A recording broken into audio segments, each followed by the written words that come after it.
The Sandy and Toddcast is a MindgardenMedia podcast in association with Screw You, Todd Productions. Broadcasting from two very different yet magical places not found on any map. Get ready to discuss the strange, weird, ghostly, crazy, spooky, and odd things that take place around us each and every day. All while having a little bit of fun. This is the Sandy and Toddcast.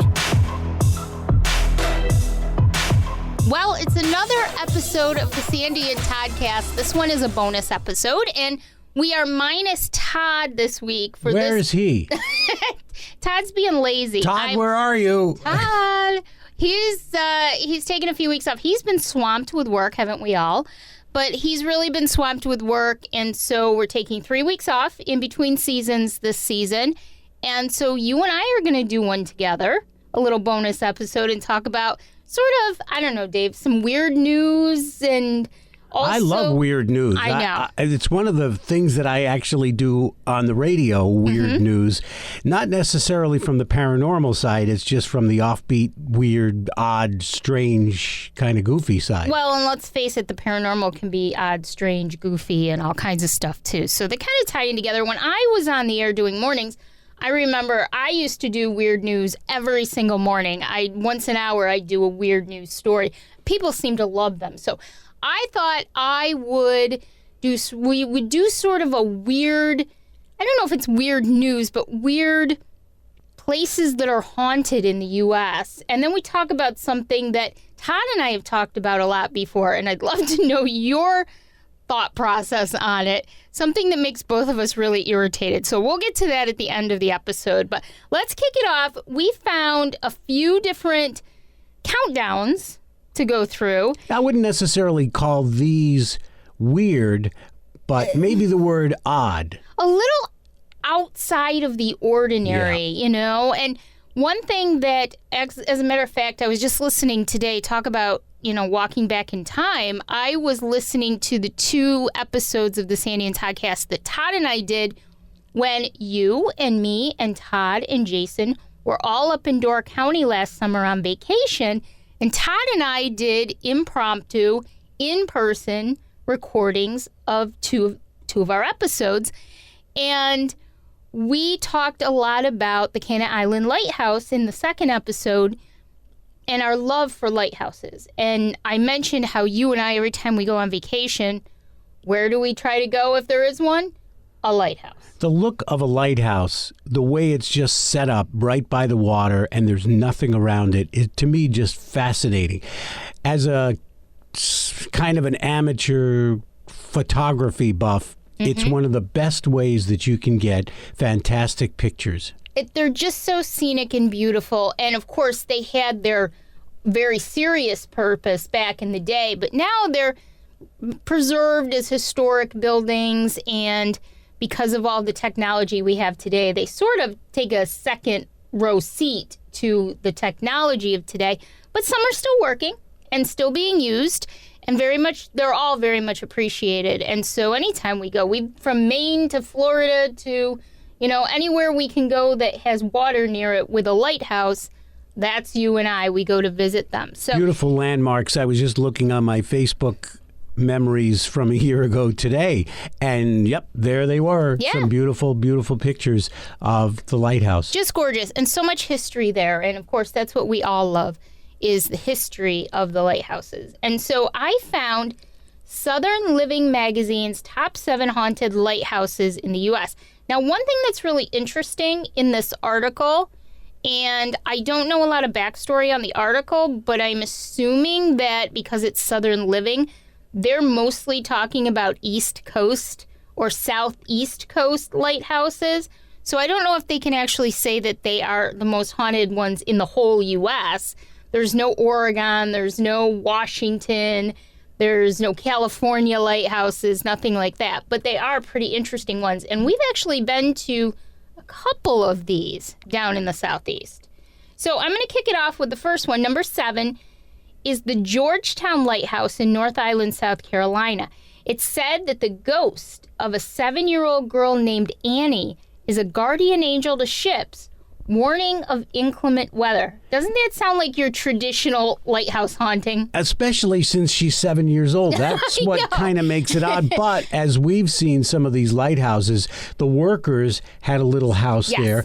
And even though a lot of times they were kind of remote from the rest of the world, or at least the island, they had a keeper, a lighthouse keeper that lived there. And so I can only imagine that's why there might be a 7-year-old girl involved. With their families, because they all had families. So it does, in a weird way, make sense. I wish I knew more of the backstories of these, and I may do a little more digging and kind of look into them a little bit more. But yeah, so that's number 7, the Georgetown Lighthouse in North Island, South Carolina.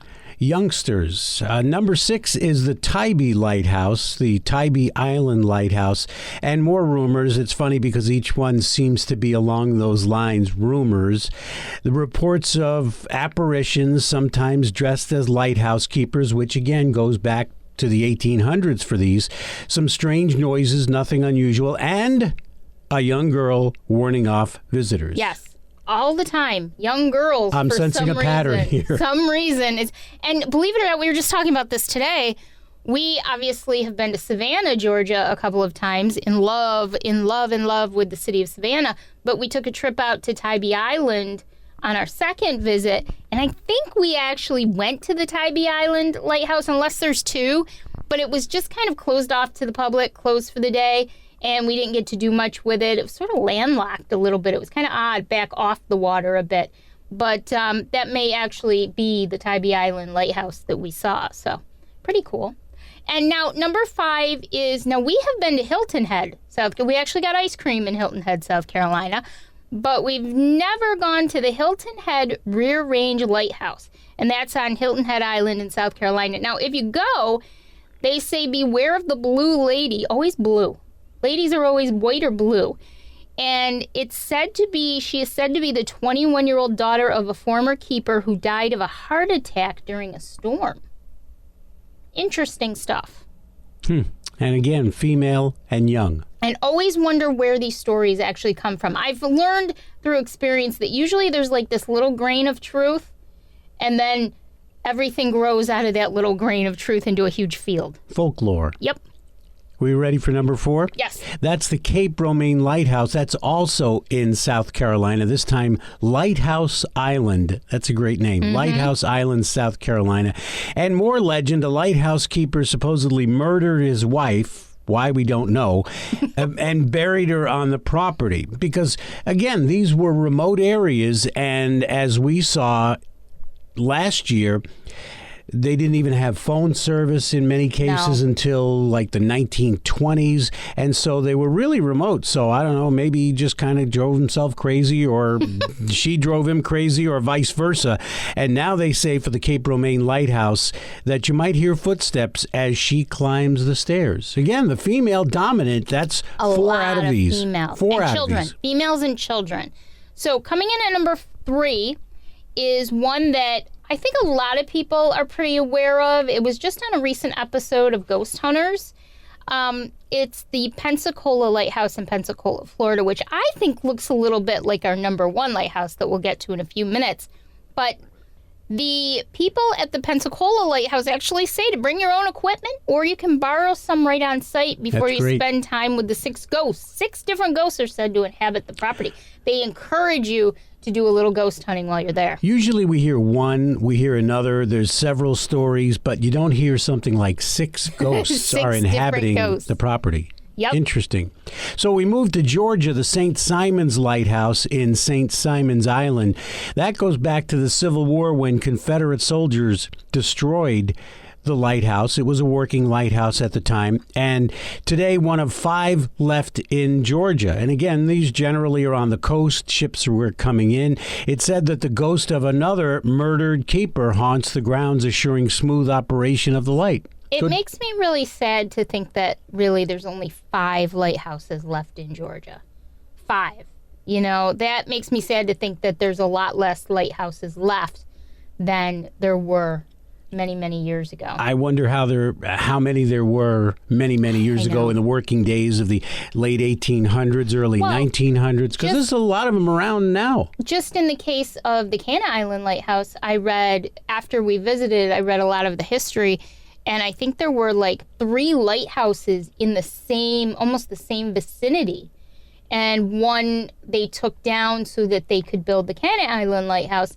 But if you think about it, that may be representative. Maybe a third are left today than what was there 100 years ago, 120 years ago. So and luckily we have things like landmark societies and states that are willing to historic keep them up societies, as well. We're looking at the Southern Living magazine's top 7 haunted lighthouses in the U.S. And as we get to number 1, it was a destination for us more than it was the actual town or city. I'm so excited to talk about this.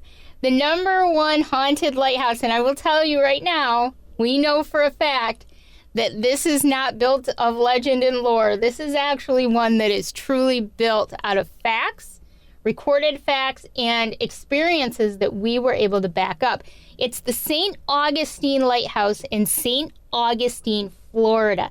Now, visitors to the lighthouse can take the Dark of the Moon ghost tour, which you and I did, and that delves into the lighthouse's paranormal past, regular history, and they also give you access at the end of the night to not only the lighthouse itself, that, by the way, was on the show Ghost Hunters many years ago. They actually did 2 episodes there, but the original episode and the episode that inspired me to want to go with you to St. Augustine was the one where they saw that kind of creepy shadow guy looking over the top of the stairs inside the lighthouse and then moving backwards, and that's what really inspired me.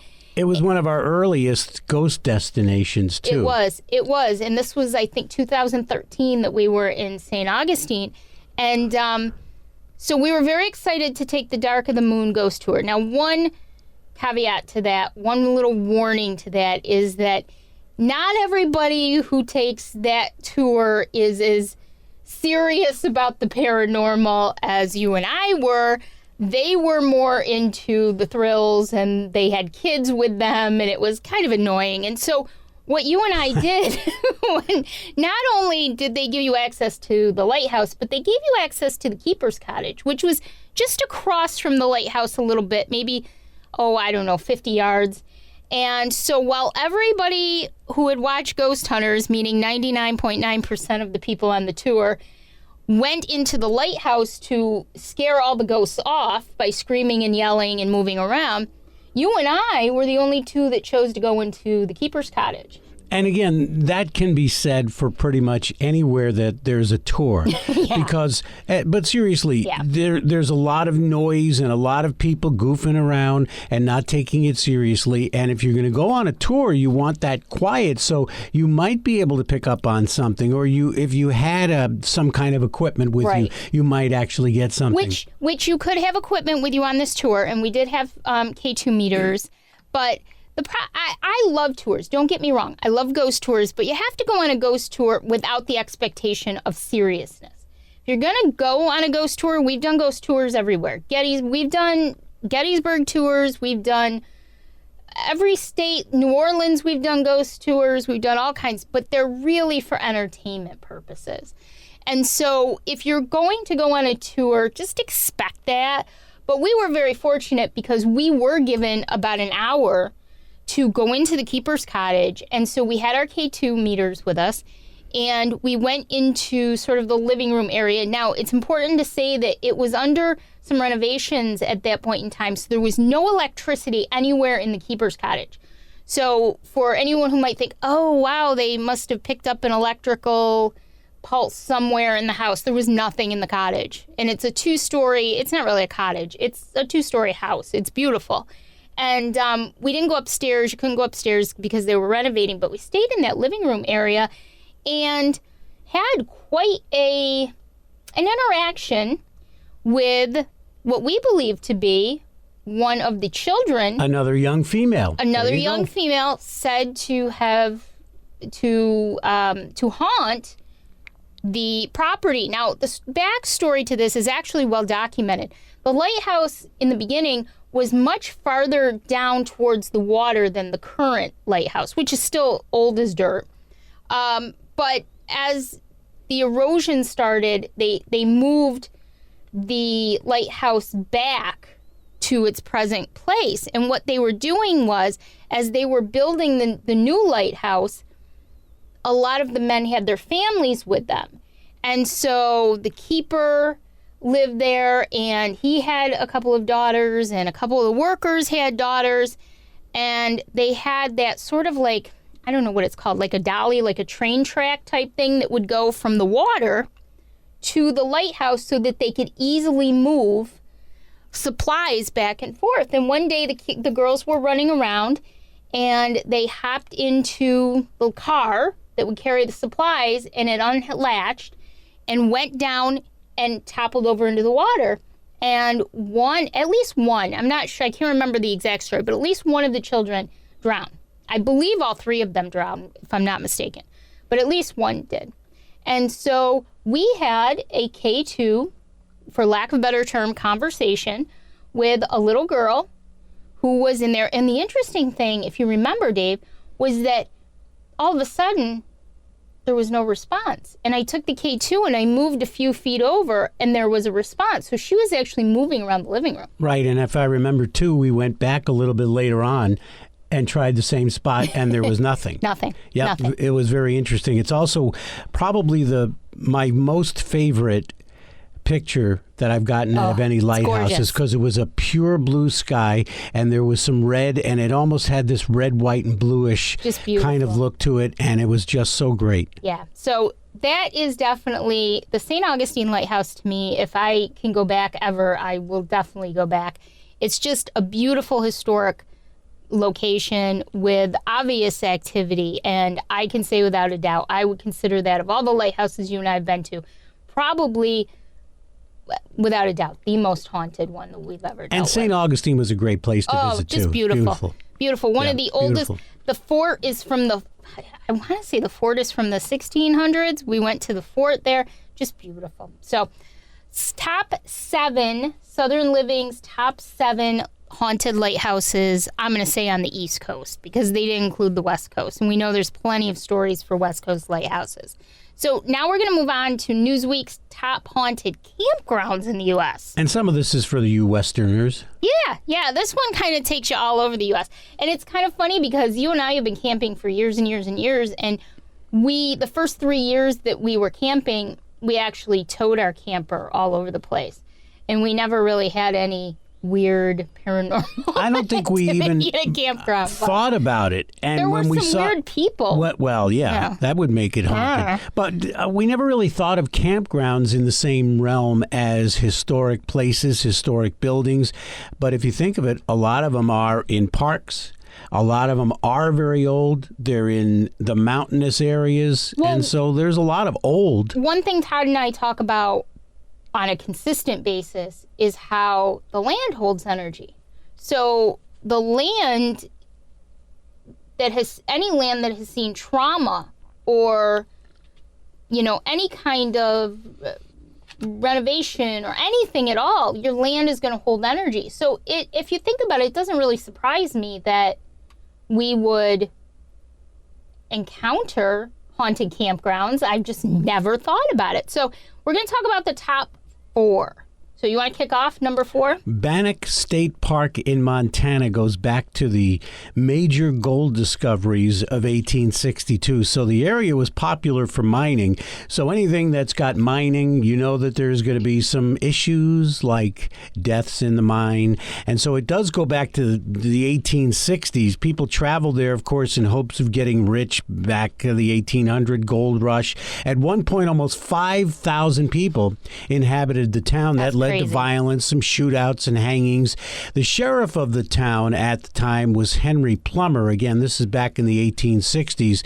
So at the time, it was thought that he was moonlighting as an outlaw. So he was creating a vigilante committee of leaders around the region. Hey, it sounds like politics of today.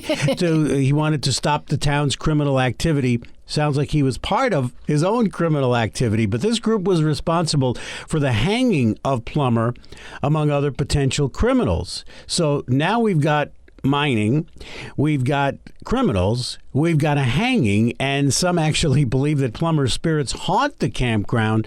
Other people have reported sounds of someone crying, the sightings of, guess what, a teenage girl. Specifically at Hotel Mead is a hot spot, too, for some lingering spirits. So that sounds like it's a great place for visiting for ghost hunting. Well, we know that any place where there was mining, any of those old mining towns were pretty lawless and chaotic, and it was just really a bunch of men and, dare I say, prostitutes. Just, there wasn't a lot of law, because back in those days, it wasn't unusual to see the lawmen sort of really on the side of the non-lawmen. Especially if you think of it, some of these towns and areas and counties sprang up because of the mining. Yeah. So they were kind of relatively new. So, pretty crazy place. I don't think I'll ever probably make it out to Montana, but you never know. So maybe we'll put that on a list somewhere. Well, maybe you can go to New Mexico instead. Well, we'll see. How about the Holy Ghost Campground in New Mexico? Now, this campground is located in a steep canyon in the Santa Fe National Forest. The legend says the name was given due to a priest that killed the Pueblo people who lived in the area in the late 17th century.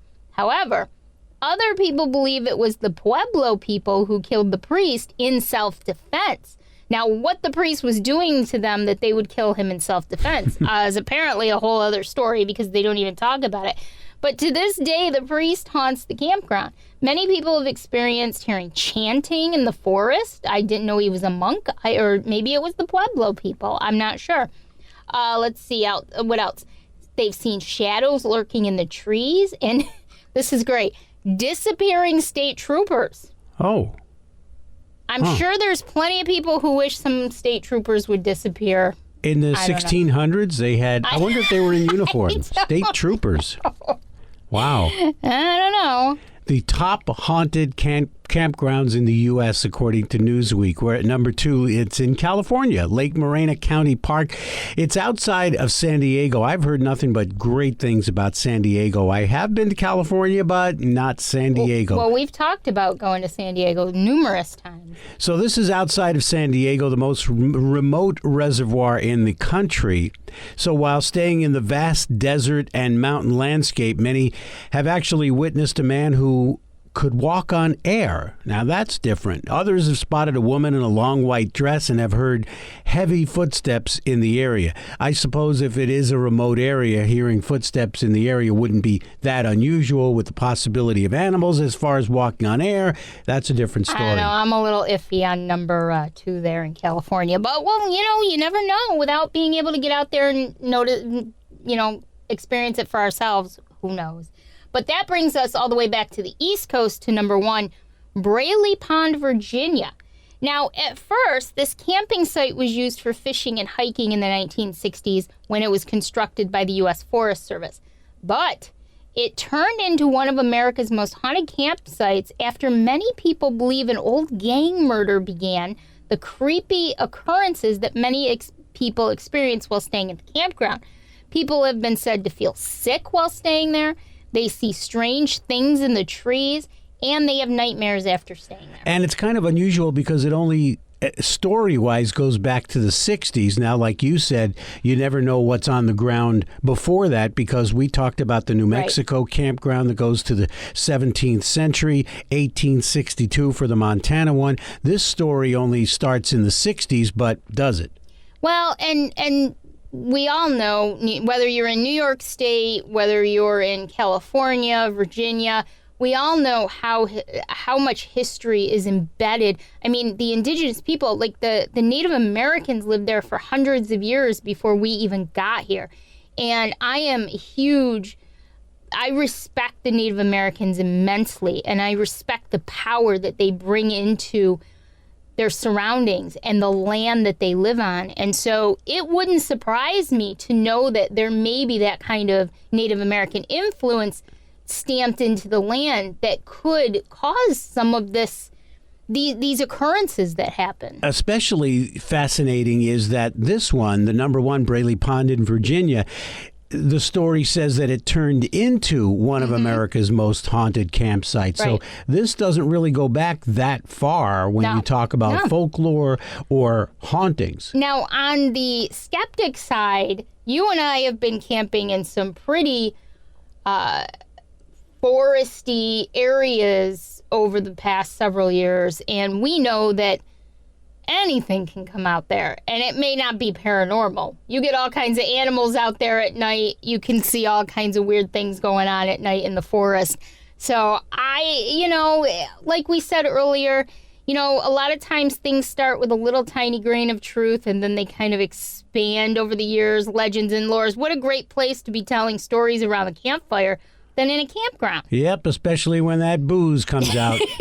So that's Newsweek's top 4 haunted campgrounds in the United States. Now, one last thing I wanted to talk about, Dave, before we let everybody go is The Conjuring, the movie The Conjuring.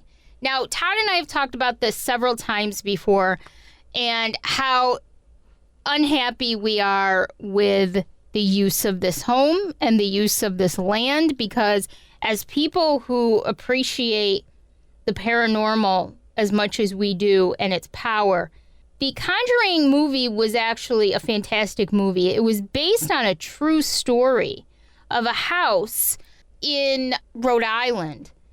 And Ed and Lorraine Warren actually started this whole thing by showing up there, but they were having some really negative activity in this house. It goes back to the 1600s, I believe. I don't have all my notes on me, but there's 2 books, Volume 1 and Volume 2. It's called House of Darkness, House of Light. They were written by Andrea Perron, whose family lived in this house and went through literal hell during their stay there. And this was many, many years ago. I believe it was in the 1960s.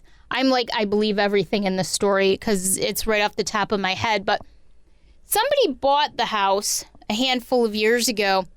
2 ghost hunters bought the house and decided to do ghost hunts out of it. But it looks like they're almost tongue-in-cheek. They call it gamping. That's a combination of ghost and camping. Well, the problem is that it's not the ghost hunters. So the ghost hunters bought it, had it for a couple years, did some ghost hunts out of the house itself, decided to sell it, sold it to this woman for some exorbitant amount of money, over $1 million, about a year and a half ago. And she's sort of turned it into yet another form of ridiculousness. And now they're offering what they call gamping. So it's supposed to mean ghost plus camping. And what they are allowing you to do for a crazy amount of money, it's $300 to $400 per night, apparently. And you get a tent. $300 to $400 a night to camp? You get a tent. Yep, you get a tent. You don't get any running water. You don't get to go in the house. You don't get anything, but you can explore the land all you want, which in and of itself, the land is just as important in the story as the house is. However, there is so much negative energy on that property that I don't believe, neither does Todd, we don't believe that anybody should be doing anything and messing around with something like the power that is on this land. And now they're doing gamping, ghost hunts, and camping on the land. And I see that each site is actually rated by its ghostfulness. Yeah. So you can take the most, or you can take the least, or somewhere in between. And it just sounds like it's a little goofy. It is a little bit goofy, and it's a lot dangerous, in my opinion. And so I just think that if you're going to do something with a location that's known to be extremely active and not in a very good way, in a very negative way, you run the risk of bringing in people who are only there for thrills, who are only there to see the thrill of ghost hunting, and who don't understand, they aren't educated, they're not experienced, they don't know what they're doing, and then you run into problems. And I'm sure there's a waiver. But by the same token, is it ethical or moral to offer these to people, I just don't know that it is. Yeah, it's one thing to do a tour, but to allow people kind of to romp through the grounds. And it even reminds visitors that cell service and Wi-Fi can be very spotty. So if you have an issue, you may be out of luck. And again, I'm sure there's people there that represent the property to make sure everything's kosher and everything's good. But by the same token, who's taking care of them? You know, I just feel like it's a recipe for disaster, and I don't know that we should be playing Russian roulette with people's experiences and people's lives and doing something like that. I just don't think so. We've been to and we've seen on TV many, many, many haunted places. This is just one of them. Mm-hmm. So just imagine the same idea anywhere. They don't just let people in to haunted places or historic places. You have to get permission, but most importantly, I think that it's a bad choice to be indiscriminate about who comes in. If just because you pay $300 or $400 doesn't mean you know what you're doing, and especially in a property that has a history of negativity and physical negativity as well. You know, I just don't know that it's the right thing to do to make a buck off of this kind of stuff. I just don't think it's right. A novelty to me. Yeah, it's a novelty. So much so. Yeah. Well, thanks, Dave, for joining me for this. Well, thank you. That was kind of cute. That was a lot of fun. Neat. So thanks, guys, for joining us. This is our first bonus episode of 3. Either next week or the week after, I'll do a Sandy Cemeteries with a family that we found at Oakwood Cemetery in Syracuse, the Brown family. Do a Sandy Cemeteries, and I'll also be joined by the ever amazing Erin Mazza, the Witch of St. Louis. They're gonna love it when they hear me say that. Erin Mazza will be joining me, and we're gonna have a BS session about being witchy and all kinds of cool things, and their podcast that I actually produce, The Witching Hour with Erin Mazza. So we'll do a whole bunch of talking to Erin. And when does our loving Todd come back? We'll be back in 3 weeks. All right, Todd, we need you back. All right, thanks, guys. We'll talk to you soon. Bye.